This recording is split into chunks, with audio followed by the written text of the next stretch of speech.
So mga lodi, yun ang ano. Ito yung susunod natin papasukin natin sa ano. Naka-flash ka. Para alam na ano.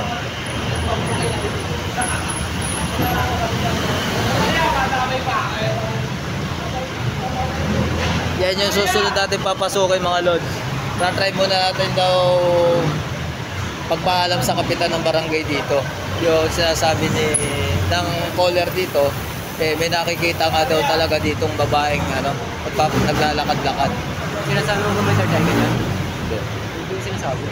Tapos, bukas yata, susubukan natin paalam to para mapasok natin.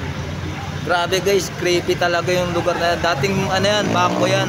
Bakanting abandonado na siya. Ayun.